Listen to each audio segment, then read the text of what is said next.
A ONU vai acabar com os animes do Japão? Bom, não exatamente, mas eu acho que vai dar uma apertada. Se você gosta de anime já tem um tempinho e vê um pouquinho mais do que simplesmente as séries que passam na Crunchyroll, tenta pesquisar um pouquinho mais a fundo sobre os animes, você deve saber que os animadores vivem em uma situação muito ruim. A maioria deles, ao menos aqueles que estão começando, principalmente, eles vivem em uma situação meio que alarmante. Na verdade, a cultura japonesa como um todo, ela prega muito o trabalho, o esforço e a valorização da pessoa pelo trabalho. Então os japoneses, de um modo em geral, eles trabalham pra caramba e as empresas meio que exploram isso. Afinal, são empregados muito valorizados financeiramente, são muito caros. E para valerem a pena para esses estúdios japoneses, muitas vezes eles fazem esses animadores, roteiristas, toda essa empresa e indústria da animação trabalharem pra caramba. Eu tô falando aqui de 12, 13, 14 horas diárias e se chegar perto da época de lançar um anime, às vezes eles trabalham até mais do que isso.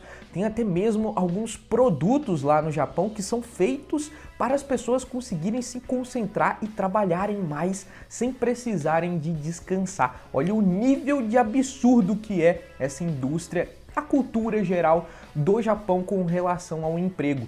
E a ONU agora bateu lá na porta do Japão. Não só na indústria dos animes, mas também algumas outras indústrias, eles começaram a questionar essa forma exploratória de trabalho dos japoneses. E eles disseram até mesmo que poderiam boicotar o Japão caso eles não fizessem alguma coisa para melhorar a situação dos seus trabalhadores. E até mesmo a indústria, principalmente aqui que eu vou falar dos animadores de animação no geral, respondeu isso, falando que eles estão tentando melhorar um pouquinho a forma de trabalho e as condições de trabalho. O próprio estúdio de Jujutsu Kaisen, o Mappa, ficou famoso por causa disso. Muitos animadores chegaram até mesmo a protestar, coisa que é raríssima no Japão, contra o seu próprio estúdio, lançando ali publicações no Twitter e em algumas outras redes sociais falando das condições horríveis de trabalhar lá, que é um grande estúdio. E o Mappa até mesmo tentou um pouquinho, depois dessas reclamações, construir um lugarzinho melhor, mas não adiantou muito não. Eles construíram simplesmente um prédio melhorzinho, mas eles ainda trabalham que nem um maluco. E isso também é devido à quantidade absurda de animes que eles postam. O estúdio Mappa mesmo no ano passado pegou dezenas de animes. Eu tô falando de um estúdio pegando vários animes em um único ano. Eles não dão conta, ou melhor, eles até dão conta, mas eles exploram pra caramba os seus animadores. E isso abriu finalmente o olho da ONU, que começou a interferir, e até mesmo a Netflix entrou nessa parada. A Netflix agora, que tem um catálogo muito bom de animes, diga-se de passagem, se você não vê anime pela Netflix, está perdendo.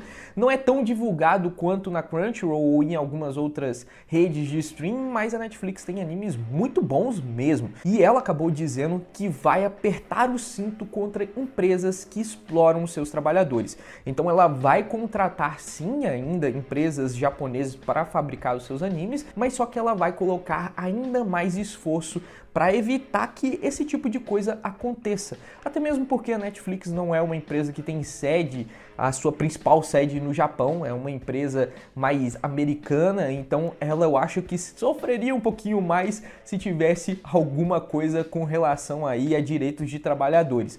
O japonês, como é parte da cultura deles trabalharem pra caramba, eles meio que entendem esse tipo de coisa que a ONU faz como uma interferência externa. Eles às vezes nem gostam muito. Só que chegou num ponto que não tem mais o que fazer, velho. Realmente a situação de produção e de exploração lá tá em um nível crítico. E nesse momento em que o Japão está tentando mudar a sua cultura também, pode ter resultados muito pesados para a indústria dos animes, porque nos últimos anos o Japão tem perdido um pouco popularidade, principalmente para a China e Coreia do Sul, principalmente, que a Coreia do Sul tem investido demais na sua cultura, tanto é que a gente vê dorama para tudo qualquer lado hoje, e o Japão está sentindo essa perda de popularidade, está perdendo um pouco de popularidade para a Coreia do Sul. Então eles estão tentando fazer uma espécie de movimento de Japão legal de novo, esse tipo de coisa.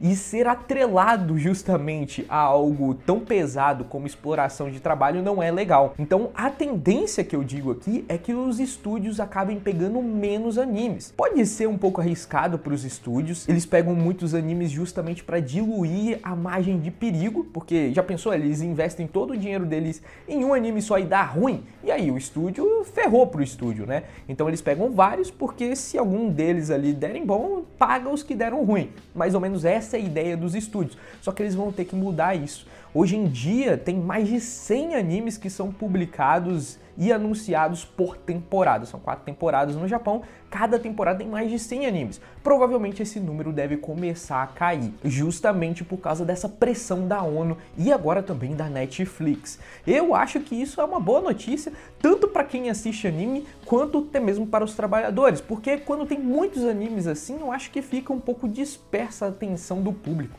Eu não gosto de tantos animes sendo lançados por temporada, eu gosto um pouquinho mais enxuto. Não precisa ser tão enxuto, mas também não tão grandes assim, não tantos animes, porque não dá para acompanhar todos.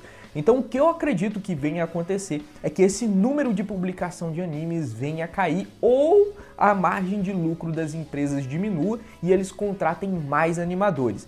É um desses dois movimentos que deve acontecer. Porém, o cerco para o Japão está apertando e temos que ver o que eles vão fazer. Diga aqui nos comentários se você acredita que o Japão vai conseguir sair dessa de boa ou se eles vão se lascar de alguma forma. Mas eu vou ficando por aqui e a gente se vê no próximo vídeo. Até mais!